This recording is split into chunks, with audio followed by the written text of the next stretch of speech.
मेरी बेटी को साइनस की प्रॉब्लम थी, तो एक सप्ताह के जो शिविर में जाने से ही उस बेटी को बहुत आराम हो गया।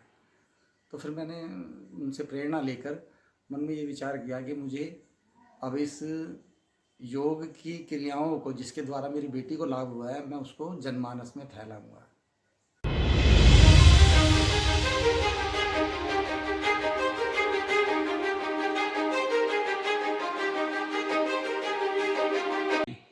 मेरा नाम लक्ष्मी नारायण है और मैं हरियाणा गवर्नमेंट से रिटायर्ड सिविल इंजीनियर हूँ। का रहने वाला हूँ, शाहदरा का। लेकिन 1996 में मेरी यहाँ हरियाणा गवर्नमेंट में जॉब लग गई थी एज ए जूनियर इंजीनियर। तो फिर उसके बाद फिर मैं सोनीपत में ही सेटल हो गया। योग है जुड़ना।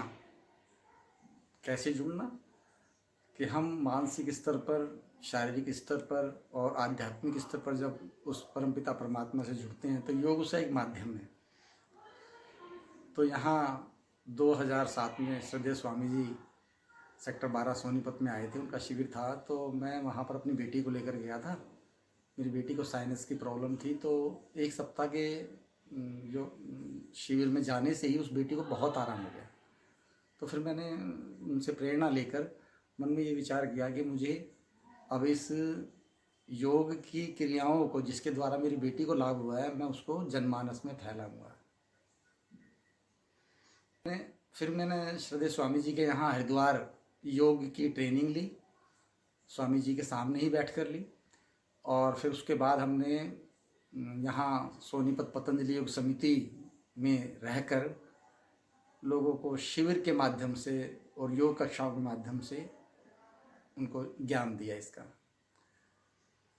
और शिविर में हमारे इतने लोगों को लाभ हुआ, इतना लोग लाभान्वित हुए कि जब वो हमें कहते हैं कि भाई हमें हमारी इस बीमारी में लाभ हो गया, हमें बीपी में लाभ हो गया, हमें शुगर में हो गया, हमें जोड़ों में दर्द था, या कई तरह की बीमारियां जो उनकी थी, तनाव, डिप्रेशन, तो वो कहते हैं हम बिल्कुल अब ठीक हैं, स्वस्थ हैं। तो बड़ी खुशी होती है हमें।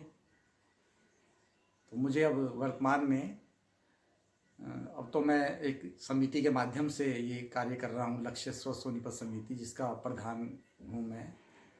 और उससे पहले 2018-19 तक मैं पतंजलि योग समिति सोनीपत का ज़िले का प्रभारी रहा। और हमने यहाँ सोनीपत में लगभग 28 से ज़्यादा निःशुल्क योग कक्षाएँ लगाई, बहुत शिविर किए। और गवर्नमेंट सर्विस में रहते हुए तो इतने स्कूलों में कार्यक्रम किए मैंने, मुझे याद नहीं है। कई लाख बच्चों को आमने सामने बैठा कर मैंने योगाभ्यास कराया, आसन कराए, प्राणायाम कराया, जॉगिंग कराई। और बहुत खुशी होती थी जब मैं उनको ये अभ्यास कराता था। स्वामी जी कहते हैं कि 3 साल की आयु का बच्चा भी छोटे मोटे उसकी आयु के अनुसार योगाभ्यास कर सकता है। और आगे की उम्र का तो कुछ कह ही नहीं सकते। आगे तो मेरी 61 ईयर, मैं 61वें साल में प्रवेश कर रहा हूँ। मैंने 61 साल की उम्र में अभी फरवरी के महीने में सूर्य नमस्कार में वर्ल्ड रिकॉर्ड बनाया है। तो उम्र का कुछ नहीं, जिस भी आयु तक आप चाहें उम्र के हिसाब से योगाभ्यास कर सकते हैं, आसन कर सकते हैं, प्राणायाम कर सकते हैं। स्पोर्ट्स के लिए योग का बहुत ज़्यादा महत्व है, क्योंकि योग, अब जैसे जो हमारे बड़े बड़े खिलाड़ी हुए हैं, ये भी योगाभ्यास किया करते थे। योगाभ्यास में विशेषकर प्राणायाम का ज़्यादा अभ्यास करते थे वो। तो प्राणायाम से उनकी एक तो बॉडी में फ्लेक्सिबिलिटी आती है। अब अनुलोम विलोम ऐसा प्राणायाम है कि उससे मन शांत रहता है, मन की क्रियाशीलता बढ़ती है। तो फिजिकल एक्टिविटी के साथ, फिजिकल क्रियाओं के साथ जब मेंटल लेवल पर वो ज़्यादा एक्टिवेट हो जाते हैं तो वो ज़्यादा अच्छा परफॉर्म कर सकते हैं। तो खिलाड़ियों के लिए तो विशेष रूप से प्राणायाम बहुत ज़्यादा लाभदायक है। को तो मैं ये कहना चाहूँगा कि अपने 24 घंटे के समय में, एक दिन के 24 घंटे में से कम 1 घंटा नियमित रूप से अपने लिए दें। सुबह समय से उठें। समय से का मेरा मतलब है कि सुबह ब्रह्म मुहूर्त में उठें, 4 साढ़े 4 बजे उठ जाएं, अपना शौच आदि से निवृत्त होके और फिर 1 घंटा आसन करें, प्राणायाम करें, जॉगिंग करें, सूर्य नमस्कार करें। योगाभ्यास करने से छोटी मोटी बीमारियों को तो पता ही नहीं चलेगा। बाय प्रोडक्ट हैं योग का, ये बायो प्रोडक्ट है कि छोटी मोटी बीमारियां तो स्वतः ही समाप्त हो जाएंगी। और जीवन में एक जीवनी जो ऊर्जा है, जीवन जीने के लिए लालसा बढ़ जाएगी। नहीं तो लोग एक उम्र के बाद फिर कहते हैं भाई जीवन को धक्का दे रहे हैं, समय निकाल रहे हैं, समय पास कर रहे हैं। ऐसा नहीं है। योग के बाद तो, योग के साथ जुड़कर तो लोग अपने आप को ऐसा महसूस करते हैं कि परमात्मा हमें और लंबी आयु दे और हम ज़्यादा आयु तक जिए, स्वस्थ रहेंगे। तो बहुत लाभ हैं इसके। अभी 2023 में हम 21 जून को 9वां अंतर्राष्ट्रीय योग दिवस मनाने जा रहे हैं।